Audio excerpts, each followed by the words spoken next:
Hello बच्चों, welcome to this new video. इस video में हम बच्चों पढ़ने वाले हैं कूलम्ब्स लॉ के बारे में। कूलम्ब्स लॉ को एक फ्रेंच फिजिसिस्ट थे जिनका नाम था चार्ल्स अगस्टिन कूलम्ब। उन्होंने एक्सपेरिमेंट करके दिया था कूलम्ब्स लॉ। बच्चों पढ़ेंगे कूलम्ब्स लॉ क्या होता है। तो द फोर्स ऑफ अट्रैक्शन और repulsion between the 2 point charges की जो दो मान लीजिए 2 पॉइंट चार्जेस हमारे पास, एक पॉइंट चार्ज एक ये है और एक पॉइंट चार्ज ये है। तो बच्चों ये मान लीजिए एक पॉइंट चार्ज है, तो इनके बीच में जो फोर्स ऑफ अट्रैक्शन है जो कि इन दोनों को एक दूसरे की तरफ ले आता है, और जो फोर्स ऑफ रिपल्शन है मतलब कि दोनों ऑब्जेक्ट जो है, दोनों चार्जेस हैं, वो एक दूसरे को रिपेल करते हैं और एक दूसरे से दूर चले आते हैं। तो इन दोनों के बीच मान लेते हैं यहाँ पर एक पॉइंट चार्ज ये है, दूसरा पॉइंट चार्ज ये है।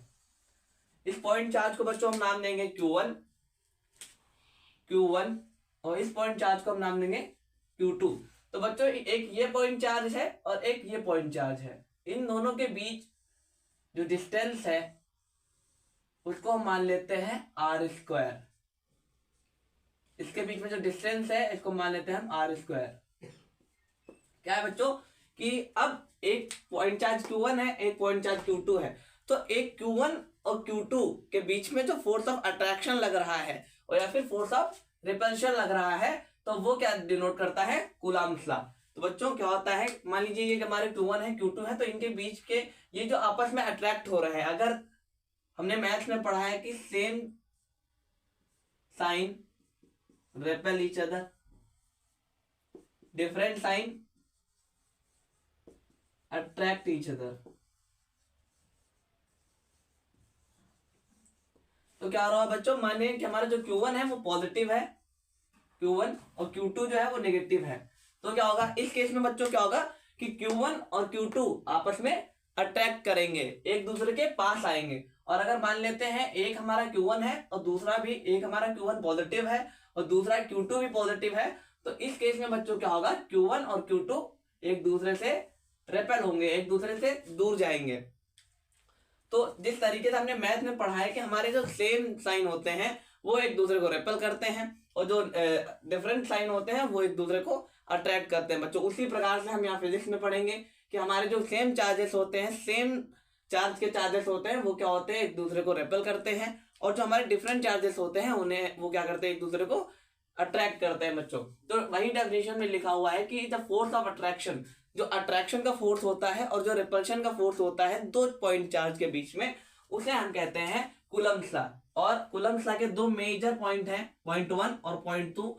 इसे हम पढ़ेंगे काफी अच्छे से कि पॉइंट 1 क्या कह रहा है, directly proportional to the magnitude of two charges F is directly proportional to Q1 Q2। Directly proportional का बच्चों क्या मतलब है कि जो हमारा फोर्स ऑफ अट्रैक्शन है, क्या है, force of attraction. Force of attraction क्या है, वो जो मैग्नीट्यूड है Q1 Q2 का, तो चार्जेस है हमारा एक Q1, दूसरा चार्ज है Q2। तो Q1 और Q2 का जो मैग्नीट्यूड है, मैग्नीट्यूड का मतलब अगर हम कोई यूनिट ले लें, हमारा केजी होता है। अगर हम सब्जी लेने आते हैं तो हम एक टर्म यूनिट यूज करते हैं केजी। केजी का मतलब क्या, किलोग्राम। कि हमको अगर 1 किलो आलू चाहिए होती तो हम कहते हैं हाँ 1 kg आलू चाहिए हमको, ठीक है। तो उसी प्रकार से हम मैग्नीट्यूड क्या करते हैं, मान लो हमारे पास कोई चार्ज है, तो चार्ज का भी मैग्नीट्यूड हम देखते हैं कि 2 कूलम है या 4 कूलम है या 5 कूलम है। तो चार्ज की एसआई यूनिट क्या होती है, कूलम। क्या होती है बच्चों, कूलम। चार्ज की एसआई यूनिट होती है कूलम। उसी प्रकार से हम यहाँ पर मैग्नीट्यूड देखेंगे कि हमारे पास कितना चार्ज है, कितने कूलम का चार्ज है, 2 कूलम है, 5 कूलम है या 4 कूलम है। तो हम यहाँ पर सिर्फ कूलम देखेंगे कि कितना कूलम चार्ज है। और ये जो हमारा होता है, जो हम कहते हैं मैथमेटिकल एक्सप्रेशन, जो लिखते हैं मैथमेटिकल एक्सप्रेशन,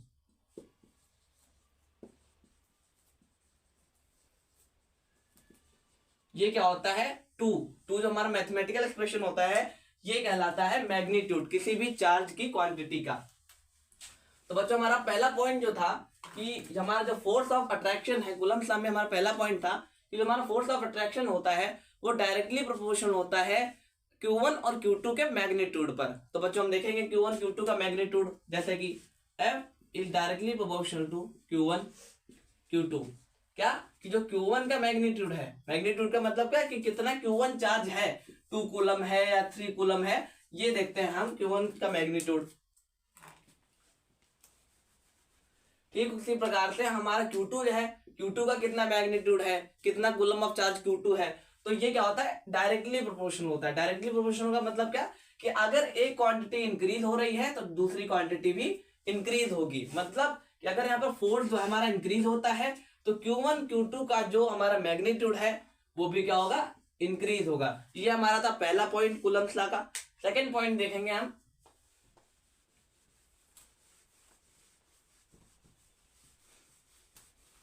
सेकेंड पॉइंट देखेंगे हम डायग्राम से। डायग्राम बना लेते हैं बच्चों।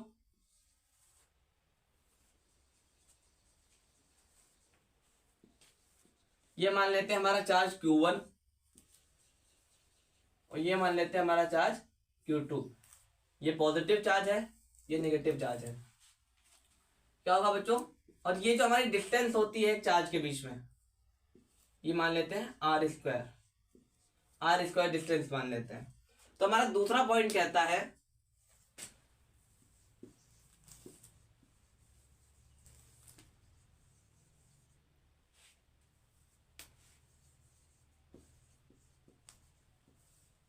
दूसरा पॉइंट क्या कहता है कि हमारा जो फोर्स होता है, फोर्स इनवर्सली प्रोपोर्शनल में होता है डिस्टेंस के स्क्वायर में। जो हमारा चार्ज है, हमारे जो चार्जेस हैं Q1 Q2, हमारे जो दो चार्जेस हैं उनके बीच में जितना डिस्टेंस है उसके स्क्वायर के इनवर्सली प्रोपोर्शनल होता है हमारा फोर्स। देख लेते हैं बच्चों, एक फॉर्मूले है, इसको लिख लेते हैं बच्चों को, कि हमारा जो फोर्स है वो इनवर्सली प्रोपोर्शनल, इनवर्सली का मतलब 1/r²। r² बच्चों यहां पर क्या है, distance between the charges.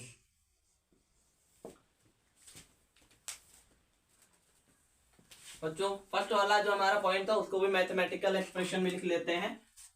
First वाला पॉइंट क्या था, कि हमारा जो फोर्स था, चार्जेस के बीच में जो फोर्स था वो डायरेक्टली प्रोपोर्शनल था Q1 और Q2 के मैग्नीट्यूड में। इसको हम इक्वेशन देते हैं फर्स्ट।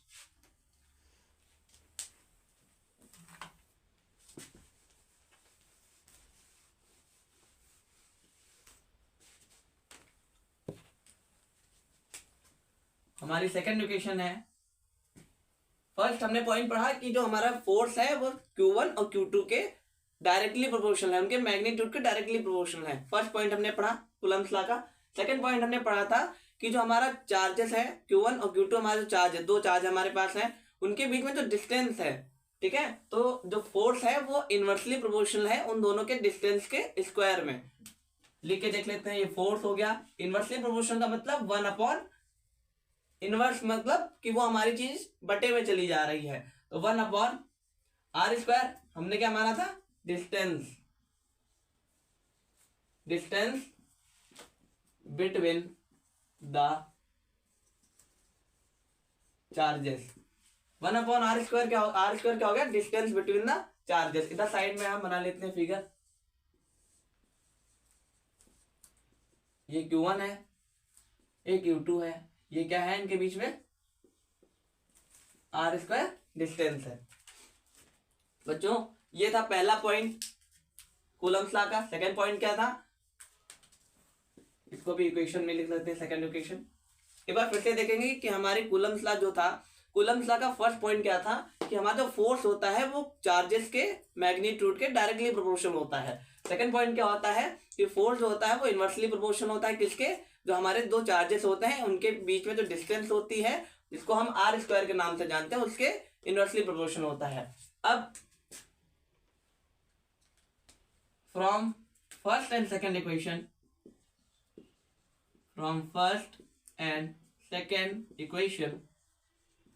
क्या लिख सकते हैं हम, force is directly proportional to Q1 Q2 था, force is inversely proportional to 1/r² था। तो क्या हम ये लिख सकते हैं, force is directly proportional to Q1 Q2 upon r²। इन दोनों को एड ऑन करके क्या लिख सकते हैं हम, F is directly proportional to Q1 Q2 upon r²। आगे बढ़ते हैं बच्चों। अब हमारा जो इक्वेशन फर्स्ट थी और जो इक्वेशन सेकंड थी उससे हमने क्या निकाला कि F is directly proportional to Q1 Q2 upon R square. आगे देखेंगे,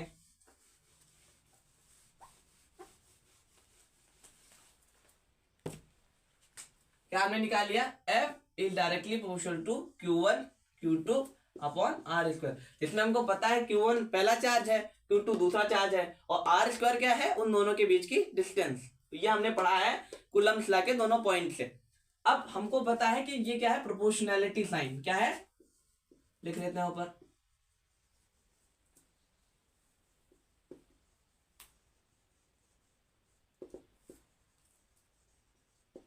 प्रोपोर्शनैलिटी साइन हमको पता है, ये प्रोपोर्शनैलिटी साइन हटता है तो एक कोई कांस्टेंट आता है F। अगर हम यहाँ पर इक्वल लाएंगे, इक्वल का मतलब क्या, कि ये प्रोपोर्शनैलिटी साइन हट गया, और इसके हटने पे क्या आता है, एक कांस्टेंट आता है।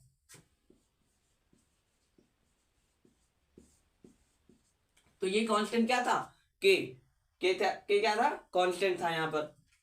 अब हमारा क्या निकल आया, F इज इक्वल टू के Q1 Q2 upon R square. ये था बच्चों कूलम्स लॉ,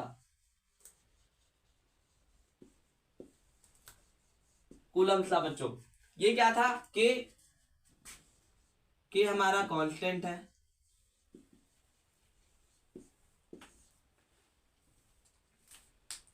तो बच्चों ये पूरा था कूलम्स लॉ। अगर आपको यह वीडियो अच्छी लगी तो वीडियो को लाइक शेयर कमेंट और चैनल को सब्सक्राइब करना मत भूलिएगा। Thank you so much for watching.